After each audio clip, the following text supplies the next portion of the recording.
Hello viewers, আসসালামু আলাইকুম, back to my channel. সবাইকে স্বাগতম জানিয়ে আবারও শুরু করছি নতুন আরও একটি রেসিপি। তো ঝটপট তৈরি করে নিলাম। তো দেখে বুঝতেই পারতেছেন রেসিপিটা কি হবে। অনেক মুচমুচে হয়েছে আর অনেক সুস্বাদু হয়েছে। এক চপ তৈরি করে নিলাম আপনাদের জন্য। তো এবার দেরি না করে মূল প্রসঙ্গে চলে যাই, আপনারা আমার সাথে থাকেন। তো আলুর চপ তৈরি করতে আমার ডিম আর আলু প্রথমেই সিদ্ধ করে নিতে হবে।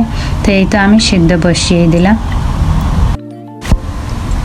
তাই তো শুকনো মরিচ আমি তেলে ভেজে নিব। তেল থেকে মরিচটা তুলে নিব, নিয়ে আস্ত জিরাটা কয়েক সেকেন্ড ভেজে নিব। তো আস্ত জিরা দিলে অনেক স্বাদ লাগবে।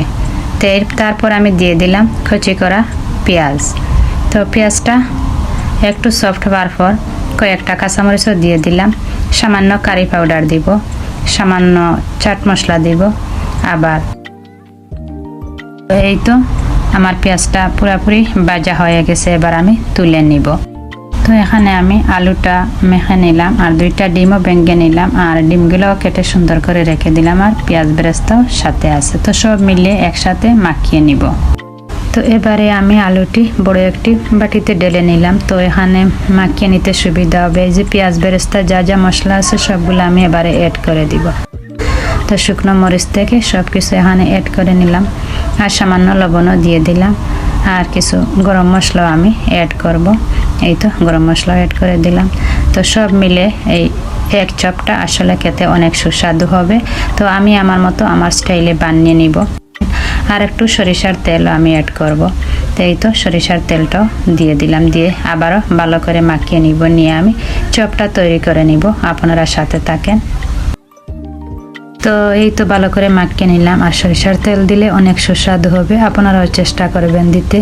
তো এবার আমি চপটা বানিয়ে নিলাম।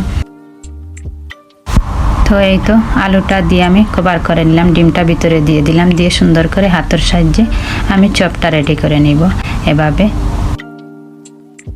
তো আমি আমার মতো করে আমার স্টাইলে আমি বানিয়ে নিলাম। তো আপনারা চাইলে আমার মতো বানিয়ে নিতে পারেন, নতুবা অন্য রকমও বানিয়ে নিতে পারেন। তো এইভাবে লম্বা করে বানিয়ে নিলাম, আর কিছুটা আমিও গোল করে বানিয়ে নিব। তো এবার দেখিয়ে দিলাম। তো এই তো রেডি হয়ে গেল আমার প্রতিটি এক চপ। তো আমি বানিয়ে নিলাম, আপনাদেরকে দেখিয়ে দিলাম। তো এবারে আমি ভেজে নিব। তো আপনারা আমার পাশে থাকেন। দেখতে কেমন হলো আমাকে কমেন্ট বক্সে আমাকে জানিয়ে দিবেন। তো এই তো আমার প্রতিটি চপ রেডি হয়ে গেল। এক চপ বানিয়ে নিলাম ঝটপট। এবার আমি ফ্রাই করে নিব। তো আপনারা আমার সাথে থাকেন, আর কেমন লাগলো আমাকে কমেন্ট বক্সের মাধ্যমে জানিয়ে দিবেন। তো এই তো আমার এক চপটা ভাজা হয়ে গেল, আমি তুলে নিলাম, আর অনেক সুন্দর একটি কালারও চলে আসছে। তো এই তো আমার এক চপটা ঝটপট রেডি হয়ে গেল, আর দেখতে অনেক সুন্দর লাগে, আর কালারটা অনেক নাইস হয়েছে, আর দেখতে অনেক ইয়ামি। তো আমার ভিডিও যদি আপনাদের একটু ভালো লেগে থাকে, চতুর্দিকে ছড়িয়ে ছিটিয়ে শেয়ার দিবেন, বিভিন্ন পেজে শেয়ার দিবেন। আর যারা লাইক শেয়ার কমেন্ট সাবস্ক্রাইব করে ফেলেছেন তাদেরকে অসংখ্য অসংখ্য ধন্যবাদ। আর যারা এখনও করেননি তারা দেখতে থাকুন, দেখতে দেখতে হঠাৎ ভালো লেগে যাবে ইনশাআল্লাহ। তো সবাই অনেক অনেক ভালো থাকেন, সবার জন্য দোয়া আছে, আমাদের জন্য দোয়া করবেন। এখানে বিদায় নিব। আল্লাহ হাফেজ।